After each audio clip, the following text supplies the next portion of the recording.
Maulaya salli wa sallim daiman abada ala habibika khairil khalqi kullihim. Apakah merindukan seseorang yang bukan mahram merupakan dosa?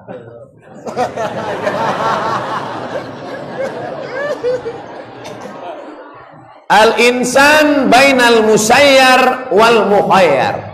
Hidup ini ada yang pilihan, ada yang bukan pilihan. Menjadi orang Makassar itu pilihan atau bukan pilihan? Memang kalau belum sarapan ini susah fokus ya. Menjadi orang Makassar, menjadi orang Makassar itu pilihan kita atau pilihan Allah? Pilihan Allah. Tidak pernah malaikat datang bawa kertas, kau mau jadi orang apa? A. Arab, B. Batak, C. Cina, M. Makassar. Tidak ada. Abdul Somad menjadi orang Melayu, saya nggak pernah milih, Allah memilihkan. Artinya kita tidak punya daya dan upaya. Tapi sholat subuh ini pilihan atau tidak? Pilihan. Kita berada di antara dua. As-salatu khairum minan naum. Duduk, milih. Ke masjid, tidur. Ke masjid, tidur. Ke masjid. Tidur, ke masjid, tidur, ke masjid, tidur. Saya minum dari botol dengan dari gelas. Pilihan atau tak pilihan? Pilihan. Maka hidup ini ada pilihan, ada tidak pilihan. Sekarang saya tanya, merindukan seseorang pilihan atau tidak pilihan? Tidak. Rindu tidak pilihan. Berapa banyak kita tidak ingin rindu tapi hati kita merindu. Maka dalam hal ini banyak yang tidak mengerti tentang rindu. Saya ulang sekali lagi. Menjadi orang Melayu tidak pilihan. Tidak pilihan. Sholat subuh ini pilihan. Menjadi orang baik atau tidak baik, antara minum air zam-zam atau minum tua, pilihan. Tapi rindu tidak pilihan. Rindu tidak pilihan. Karena tidak bisa memaksa untuk merindu. Bisa tak dipaksa? Kau mesti rindu. Tak bisa. Jadi kalau ada anak muda merindukan anak gadis orang, itu dia selama tidak ada action. Makanya begitu kau rindu, langsung astagfirullah. Segera lawan dia. Sudah tak tahan lagi Pak Ustadz, datang pinang dia. Yang jadi bahaya ini kalau kau merindukan bini orang. Rindu adalah perbuatan hati, dan hati di luar kuasa kita. Kapan dia menjadi dosa? Kalau diperturutkan dan menjadi action. Kau rindu sama mantan, lalu kau cari di FB, dapat namanya, lalu kau tanya, hai, bisa minta nomor WA enggak? Akhirnya kau WA, itu baru jadi dosa. Maka kalau hanya sebatas rindu pertama itu tidak dosa, karena kau tidak ada pilihan. Langsung kau tutup buku, auzubillah, langsung usolli sunnatal hajat, supaya jangan lagi ingat-ingat lillahi ta'ala. Allah, ya Allah, lumpuhkanlah otakku agar tidak lagi mengingat dia. Makanya kalian yang punya mantan-mantan, segeralah mencari penggantinya supaya bisa melupakan dia. Karena kalau tidak, nanti bahaya. Kau akan larut sampai di tengah laut, wajah dia nampak di tengah laut. Nah, kau terjun, rupanya ikan hiu.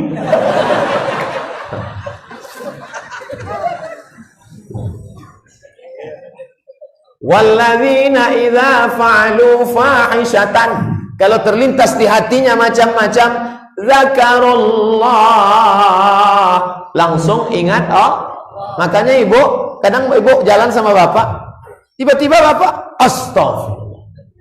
Abang kenapa? Adalah. Nah, itu hati-hati itu. Abang ingat siapa? Ingat Ustaz Somad. Bilang aja gitu, bilang aja. Enggak apa. Padahal maksudnya ingat yang dicakapkan Ustaz Somad. Jangan ibu bilang, jangan bapak bilang, abang ingat siapa? Ingat mantan. 3 hari tak dapat sarapan.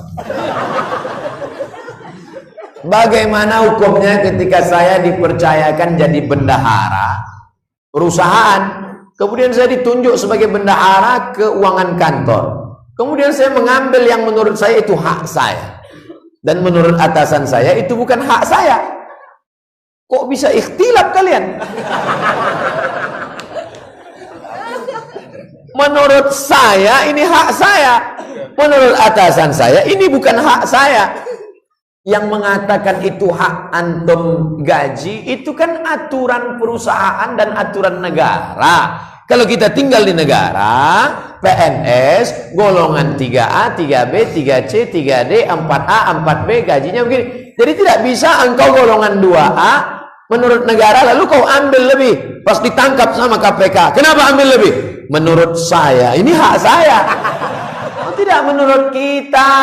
Sedang main bola aja ada aturannya, ada statuta yang diatur oleh FIFA. Begitu tangan mau menyentuh, outside, handball, gol. Main bola aja ada aturannya, apalagi perusahaan dan negara. Jangan pakai perasaan. Kalau dipeturutkan perasaan, oh tidak bisa.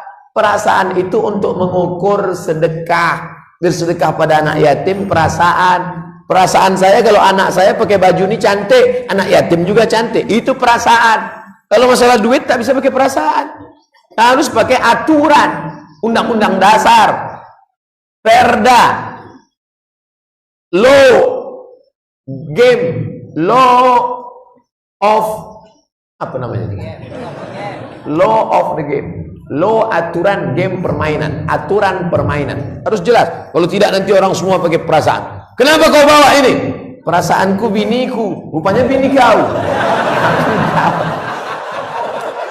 Gawat itu. Saya seorang laki-laki, insya Allah 26 Maret nanti umur 31 tahun. Sudah pernah menikah 7 bulan, 7 tahun yang lalu dan berpisah. Karena dia hanya mencintai saya tapi tidak dengan orang tua saya. Pertanyaan, apa saya berdosa meninggalkan dia demi orang tua saya karena dia tidak menyukai orang tua saya, dan apakah saya boleh menikah tanpa meminta izin kepadanya? Karena secara agama saya sudah memisahkannya, secara negara belum. Laki-laki ini punya kewajiban 5. Kasih perempuan itu makan.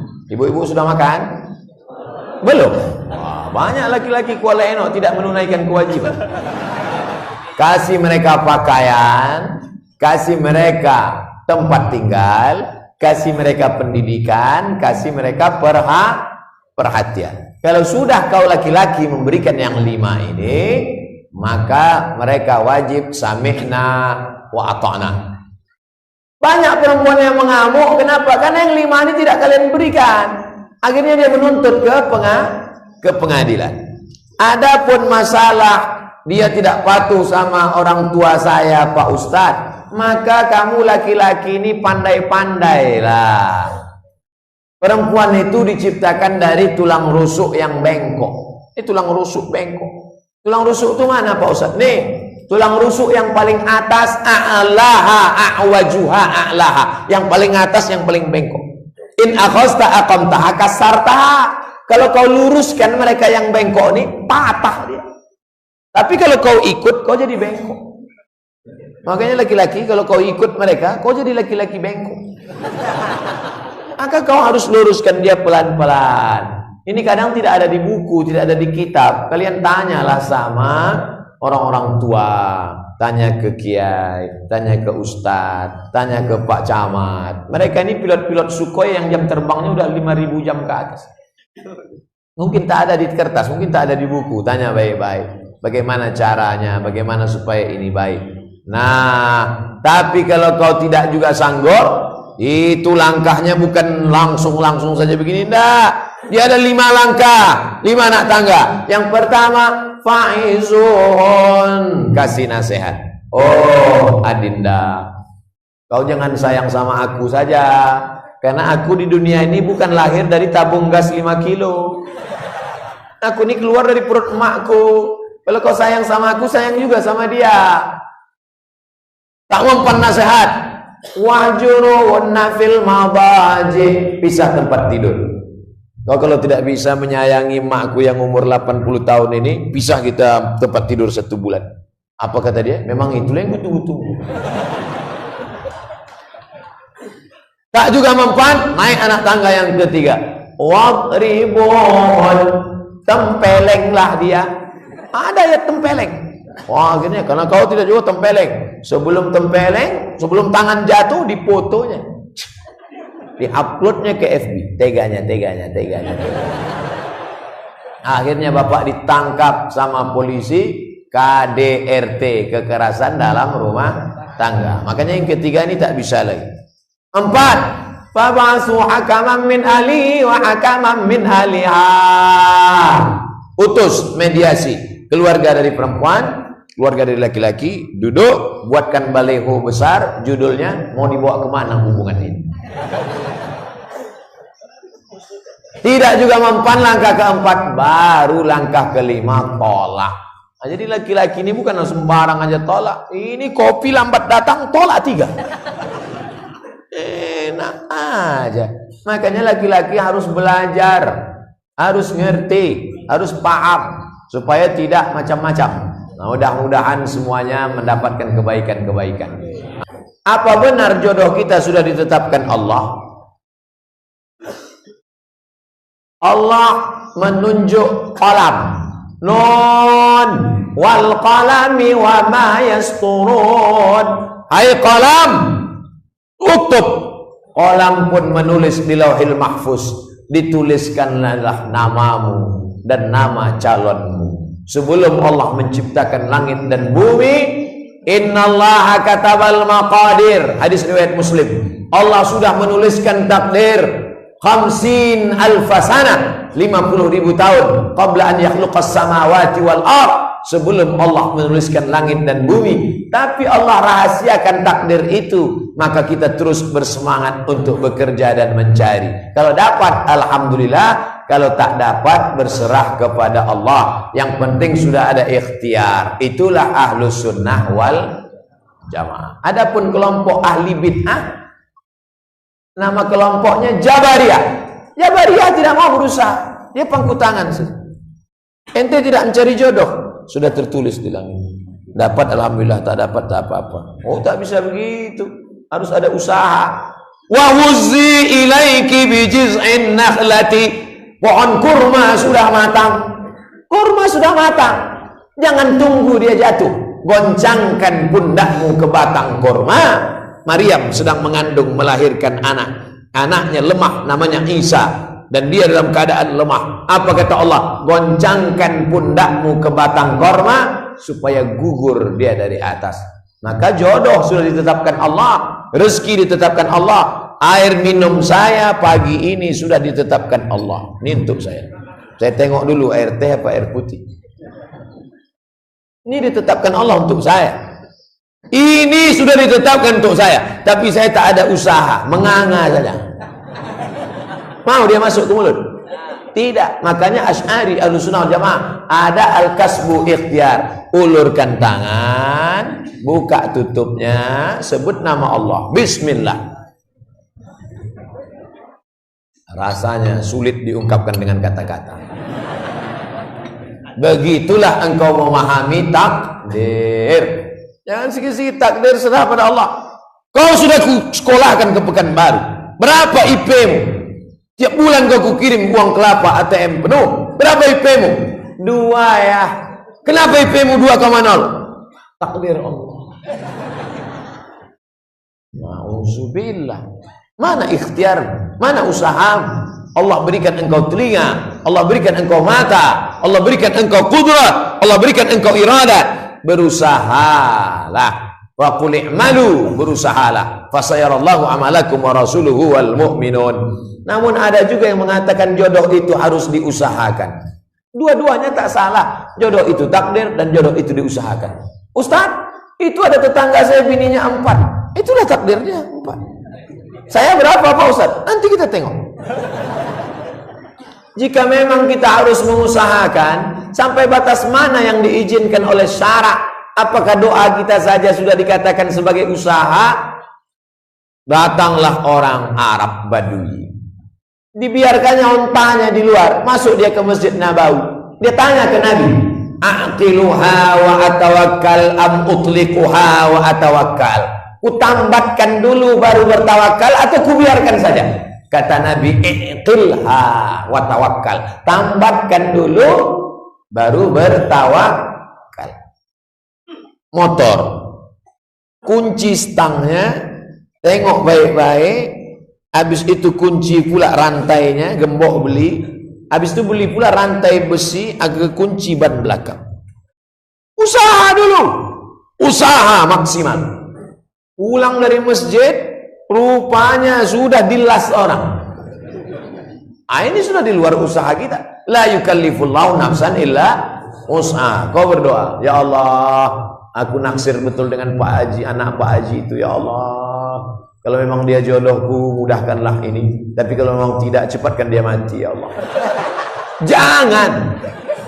Jangan kau mengajari Allah. Boleh jadi Allah tidak memberikan dia untukmu, karena Allah sudah menyiapkan yang lebih cantik, yang lebih kaya, yang lebih soleha. Husnuzon kepada Allah subhanahu wa ta'ala. Ana inda husni zonni abdi bi. Tapi mikirnya harus betul. Jangan sudah kau pinang anak orang, kau batalkan. Kenapa abang tidak jadi menikah dengan aku? Karena menurut Allah ada yang lebih cantik daripada kau.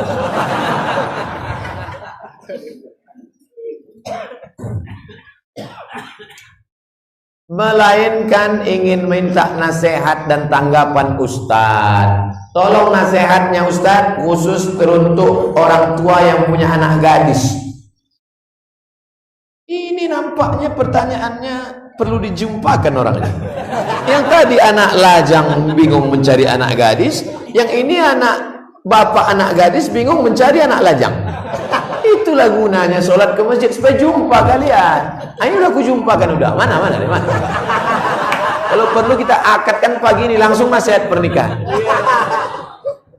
Khususnya Pak Kuah sudah ada siap, Syekh Idrus siap. Ada orang tua di Kuala Eno, Tanah Merah, seperti yang diketahui mayoritas di sana orang Bugis, yang dimana ketika anak gadisnya dilamar, kami yang laki-laki ini dipersulit dengan mahalnya uang panai yang jika dikaji dalam Islam, uang itu bukanlah bagian dari syarat sah menikah. Dengar baik-baik. Saya punya anak laki-laki. Tetangga saya punya anak perempuan.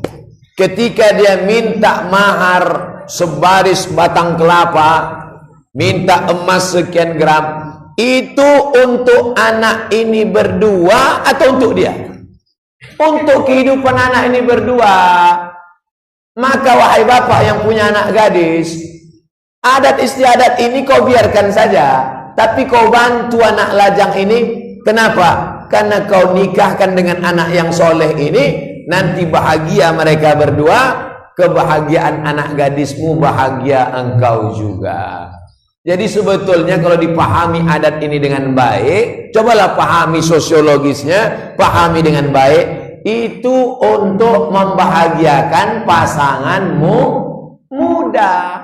Pasangan muda itu kalau dia menikah, kebun kelapanya luas, emasnya banyak, maka insya Allah angka perpisahannya bisa diminimalisir. Kenapa banyak angka? Itu karena gara-gara kurang. Orang kalau sudah kurang belanja, itu cacingnya naik. Marah dia, mengamuk. Oleh sebab itu, bapak-bapak, ibu-ibu, kau bantu anak lajang ini, datang anak lajang. Kupinang anakmu dengan bismillah. Memangnya rice cooker bisa diisi bismillah? Anak muda, aku tidak setuju kalau kau pinang anakku dengan bismillah. Karena anakku ini mau rumah, mau. Oleh sebab itu, ku bantu engkau. Maka wa ta'awanu 'alal birri wat taqwa wa la ta'awanu 'alal ismi wal udwan. Nabi Muhammad itu berapa maharnya waktu nikah dengan Khadijah? Baca kitab Ar-Rahiq Al-Maktum, Isruna Bakara, 20 ekor onta. Satu onta 35 juta kali 20 ekor 700 juta. Ada orang Kuala Enok minta panai 700 juta. Belum ada lagi kan? Nampaknya Ustaz Somad ini tidak menurunkan harga mahar ini.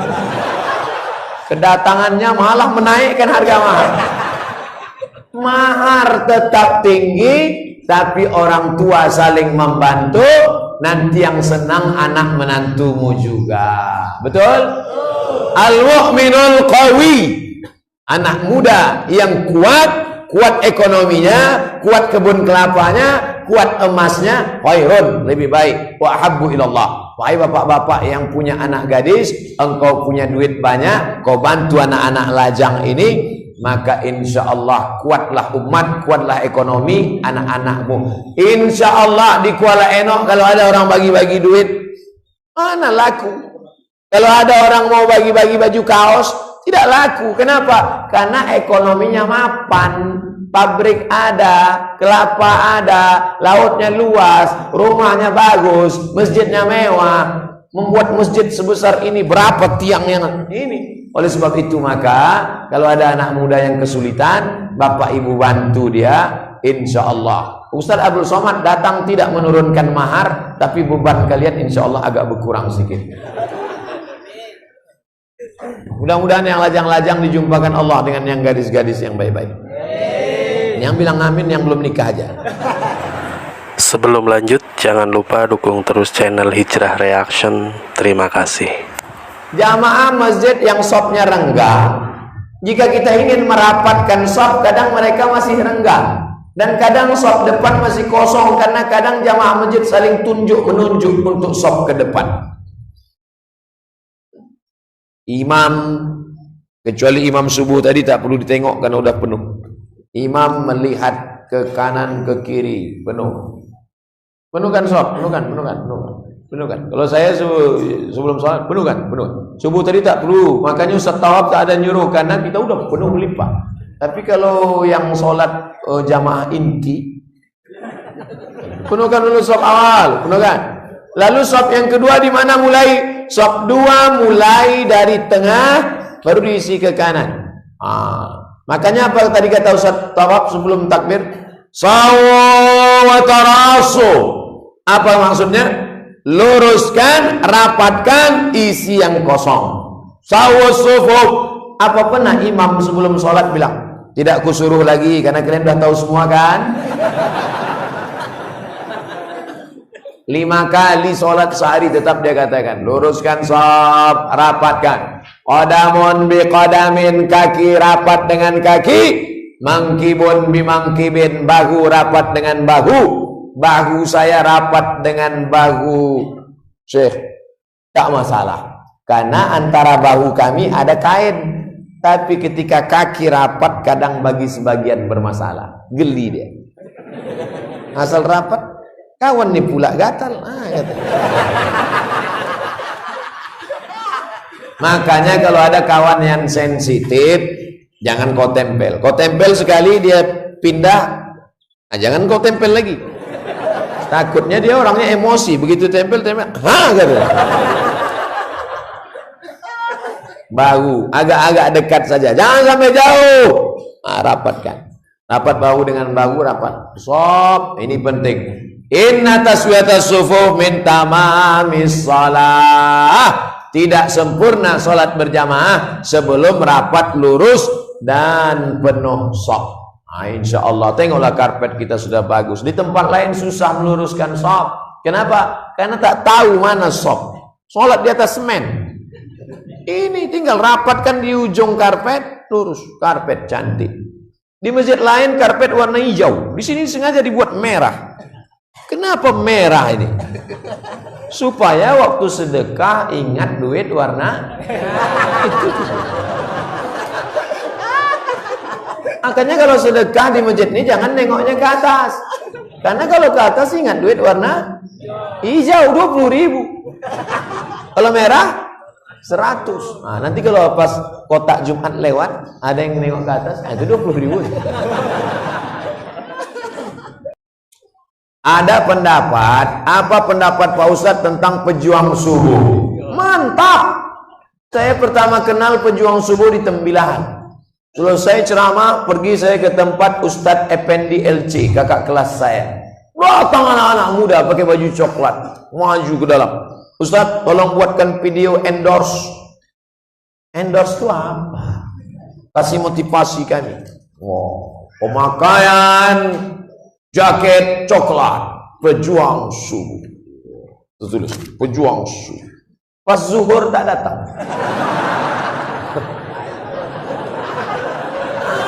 Apalah kalian? Zuhur kenapa kalian tak datang? Ustadz, kami zuhur ada yang ke kampus, ada yang ke sekolah. Kami tetap sholat. Oh, itu maksudnya. Kenapa tak dibuatnya? Pejuang 5 waktu, duha, witir, tahajud, tahiyatul masjid. Banyak kali lah. Sholat yang paling berat adalah sholat subuh. Maka pejuang subuh maksudnya, sedangkan subuh saja dia datang, apalagi subuh. Jangan buat pejuang maghrib. Maghrib tak perlu diperjuangkan, tetap ramai. Apalagi pejuang Idul Fitri. Mantap pejuang subuh. Lanjutkan. Pejuang subuh Tanah Merah, mana dia? Berdiri pejuang subuh Tanah Merah. Tunjukkan jaketnya. Akbar. Selamat saya ucapkan kepada pejuang subuh Tanah Merah Kuala Eno Indragiri Hilir. Semoga tetap istiqomah sampai akhir hayat. Assalamualaikum Pak Ustadz. Apa yang harus kami persiapkan sebagai generasi milenial yang katanya akan menjadi pemimpin di masa akan datang? Bagaimana kami sebagai generasi milenial mengatasi hoax yang sering terjadi pada masa sekarang? Rupanya mikrofon di Kuala Eno ini harus 2, satu untuk ceramah, satu untuk tanya jawab. Baterainya udah habis.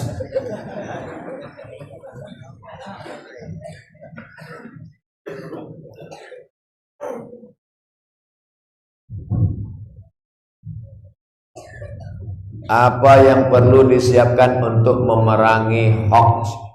Sudah ada dalam Quran. Mana ayatnya? In ja'akum fasiqum binaba'in. Kalau datang orang bawa berita hoax, fatabayyanu, klarifikasi. Ustaz Somad jadi ceramah di Tanah Merah? Tidak, saya ceramah di Kuala Eno. Sama lah tuh Pak Ustaz. Oh, sama. Itulah perlunya klarifikasi. Ustaz Somad, betul Ustaz ada mengatakan begini. Itu memang betul. Tapi video saya 2 tahun yang lalu itu dicomot-comot, dipotong-potong, dikat-kat orang. Makanya perlu klarifikasi. Tapi kami lihat di Instagram Ustaz, katanya begini. Instagramnya followernya berapa? 1000. Itu bukan punya saya. Follower saya yang 8 juta. Maksud saya yang belum follow. Ustaz, kami lihat di YouTube katanya Ustaz ngomong begini. Berapa menit? 2 menit. Itu dipotong orang. Video asli saya 1 jam. Karena kalau saya ceramah 60 menit. Tonton yang lengkap. Subscribe, like, and share. Jadi anak-anak muda kita harus cerdas. HP-nya sudah cerdas, smartphone. Jangan sampai orangnya goblok. Tak level, tak sesuai. Tapi anak-anak muda Kuala Eno cerdas-cerdas. Apakah Rasulullah pernah melaksanakan sholat duha?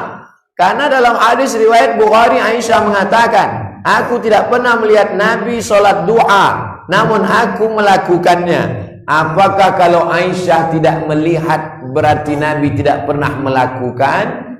Maka kalau ada hadis munfi dengan musbit, al-musbit muqaddam, yang menetapkan itu lebih didahulukan daripada yang tidak menetapkan. Begitu kaedah dalam menerima hadis. Dan hadis itu ada 3. Pertama, qauli, kedua, fi'li, Ketiga, takriri, tidak disyaratkan mesti pernah dibuat Nabi. Contoh, Sami'allahu liman hamidah, yang dibaca Nabi, Rabbana lakal hamdu mil'us samawati wa mil'ul ardi wa mil'u ma syi'ta min syai'in ba'du. Tapi ada makmum bacanya lain. Sami'allahu liman hamidah. Apa dia baca? Alhamdulillahi hamdan thayyiban katsiran mubarakan fi. Nabi tak pernah baca, Nabi tak pernah amalkan, Nabi tak pernah lakukan. Nabi tanya, siapa yang baca itu tadi?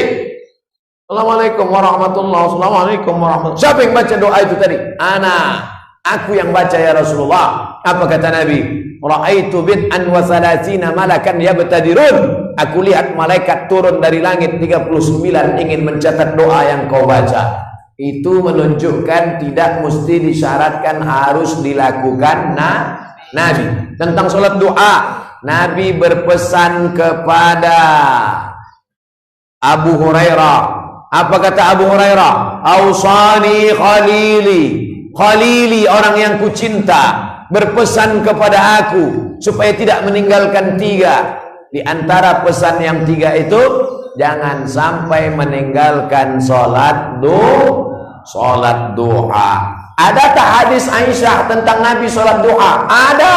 Mana? Karena Rasulullah sallallahu alaihi wasallam yusalli. Nabi pernah sholat duha berapa rakaat? 4 rakaatin, 4 rakaat. Summa yazidu masya'a, kemudian ditambahnya. Hadis Aisyah mengatakan tidak pernah aku lihat. Hadis Aisyah juga mengatakan Nabi sholat duha. Kenapa bisa satu rawi ada iktiraf, ada ikhtilaf? Hadis yang mengatakan tidak itu terikat dengan satu kondisi dan keadaan. Hadisnya sama-sama riwayat Aisyah radhiyallahu anha. Aisyah sendiri yang mengatakan yusolli arba'an, Nabi sholat 4 rakaat, tetap 2 salam, 2 rakaat 1 salam, 2 rakaat 1 salam. Summa yazidu masya'a, kemudian ditambahnya sesuka hatinya. Riwayat Abu Hurairah 2 rakaat, riwayat Aisyah 4 rakaat, riwayat Ummu Hani 8 rakaat, riwayat Aisyah 4 rakaat tambah. Oleh sebab itu maka yang buat 2 rakaat bagus, yang buat 4 rakaat bagus, yang buat 6 rakaat bagus, yang buat 8 rakaat bagus. Tapi PNS sholat duha sampai jamaah ngantri tak bagus. Pegawai di kantor, ini kenapa antrian panjang orang mau ngurus KTP? Pegawainya sedang sholat duha. Ini jahil murakkab. Sholat duha dulu di rumah, baru berangkat di kantor. Jam berapa baru boleh sholat duha? Sholat duha sudah boleh ketika matahari terbit lewat setinggi anak tombak. Ini bumi, ini tombak. Setinggi tombak matahari sudah lewat, qaida ramhin, sudah boleh sholat duha. Sampai kapan? 10 menit menjelang zawal tergelincir matahari. Kenapa ustaz-ustaz mengatakan sholat duha jam 9, jam 10? Waktu afdal. Pagi sebelum berangkat sholat duha dulu. Jam 7 sholat duha. Usalli sunnatad duha rak'ataini lillahi ta'ala. Saya enggak pakai usolli Pak Ustaz. Enggak pakai usolli lillahi ta'ala. Jadi hadis kalau dia mengatakan tidak, itu menunjukkan dia terikat dengan sesuatu. Kalau ada 2 hadis yang kontradiktif dibahas oleh Imam Syafi'i dalam kitab Mukhtaliful Hadis, Ikhtilaful Hadis. Kitab yang paling tua membahas tentang ikhtilaf hadis, tulis Imam Syafi'i. Judulnya Mukhtaliful Hadis. Maka yang musbit, yang mengatakan ada, lebih didulukan daripada yang manfi, yang mengatakan tak ada. Begitu kaidah.